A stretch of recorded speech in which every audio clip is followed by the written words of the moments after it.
TejanoBest.com, home of the Brown Sound. And guess what? Right now, we're about to connect with Miss Crystal Torres, calling in from San Antonio. Now, if I could only figure this thing out, I'll be on a roll. Well, buenas noches. Who do we have on the phone line right now? Hello, it's Crystal. Hello, Crystal. How are you? It's been a while since I've talked to you. Every time we get together, it's like old friends reminiscing about good times. I want to thank you for being here tonight. Actually, being on the phone and calling me in. I know you have a tight schedule with Fanfare coming up. How's it going? How are the plans going for you to be appearing on Fanfare next week, as a matter of fact? It's going really, really well. We're going to start practicing, and we've been working on all the music and everything, the past couple of months, but we're really kind of, trying to put on a good show for everybody and just, really focusing on that. And I'm really excited. It's finally here. Crystal, a young girl in her dream. You're from what state and what city? For those people that don't know. I'm from Des Moines, Iowa. And how does a little girl from Des Moines, Iowa, pursue her dream in the Tejano state of Texas? In San Antonio, as a matter of fact, the capital of Tejano music. Well, basically, my whole family is from Texas, from my grandma, to my mom. And even though I grew up in Iowa, I really, grew up with Tejano music, in my life. We would spend our summers, in Odessa, where most of my family is from. And, we'd listen to Ruben Ramos, Little Joe, Sonny Osuna. And then, when I was growing up, Selena was, really big. And so just all those influences have kind of played a part in my life. And just always kind of aspired to be a Tejano singer, and when I was done with college, decided to move down here and get everything started, and here I am. And you're following that dream, and as a matter of fact, you're going to be at Fanfare next week. How does it feel? And being in front of so many people from all over the world, coming together for Tejano music, it's got to give you chills. Yeah, it really is, because you see, people from all over the world that love Tejano music, and it really is a celebration of the music, and it's just really great to be a part of, to share your music with the fans. And I know a lot of your story because I've interviewed you several times before, but how do you get into the Tejano music? I know you told me that your family's from Texas, but do you go and ask a producer to produce your music, or how do you get started? It's kind of a crazy story. So when I had graduated college, I really wanted to record Tejano music. And I went to a couple of Tejano conventions. One was in Las Vegas and one was in Dallas. And everybody, who was there, I would ask them, who's the best producer in Tejano music? And everybody said, it's Gilbert Velasquez.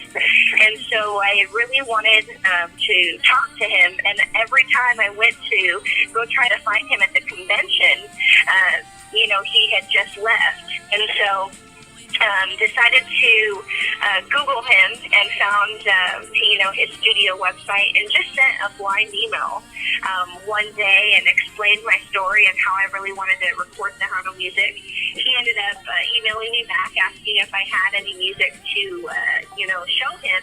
And I had, recorded a couple of demos, sent them to him, and, he liked what he heard. And then I traveled down I think a couple months later, and sung for him in the studio, and then we decided to, go ahead and start planning the CD.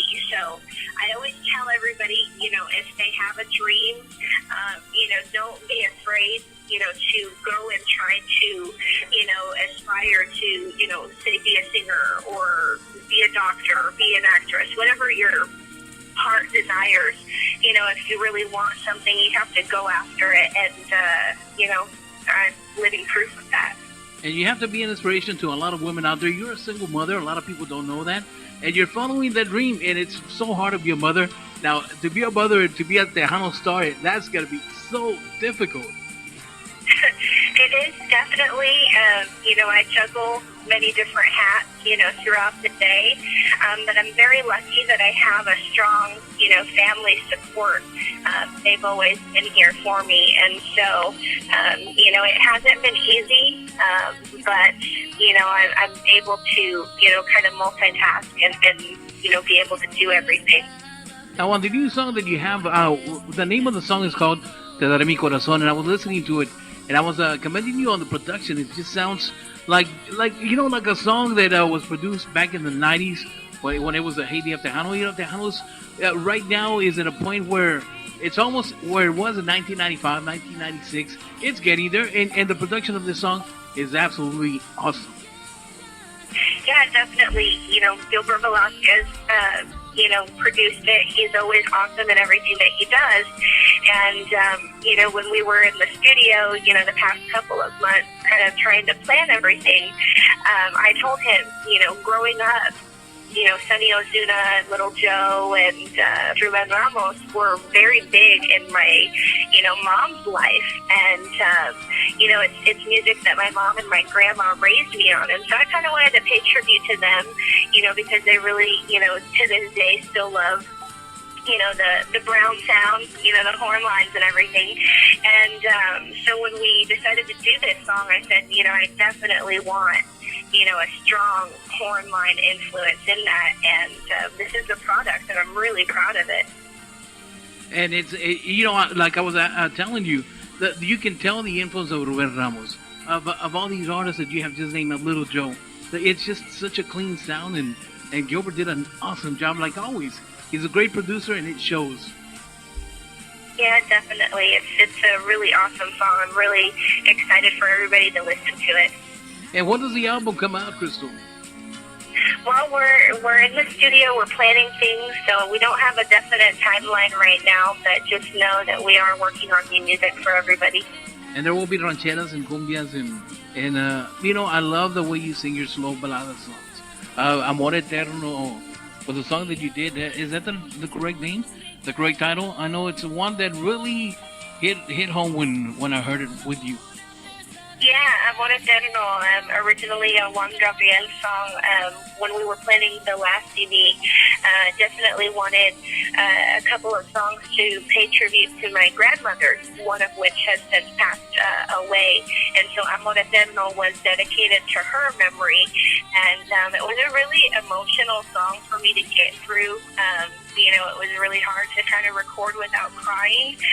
But it is definitely, I think, one of the songs on my CD that has, the most emotion put into it. And it's just a really beautiful song.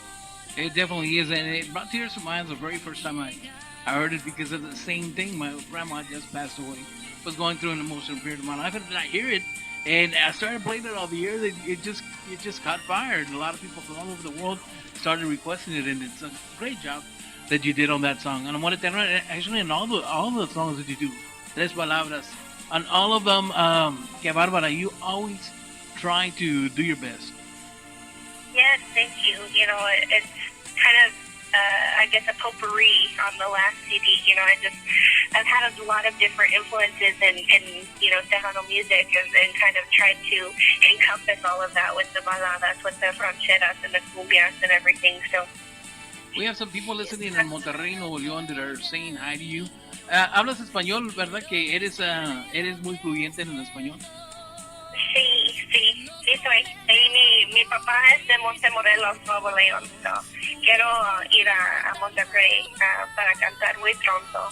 Eso sería un agasajo para la gente de Monterrey, Nuevo León. They would be excited, como decía Selena. It's just, you going over there, the people, they want to reach out to you. You have a lot of fans in Monterrey and all of that little area in Nuevo León. Yeah, it's really awesome. Last night, I had a fan from Monterrey, message me about a Tejano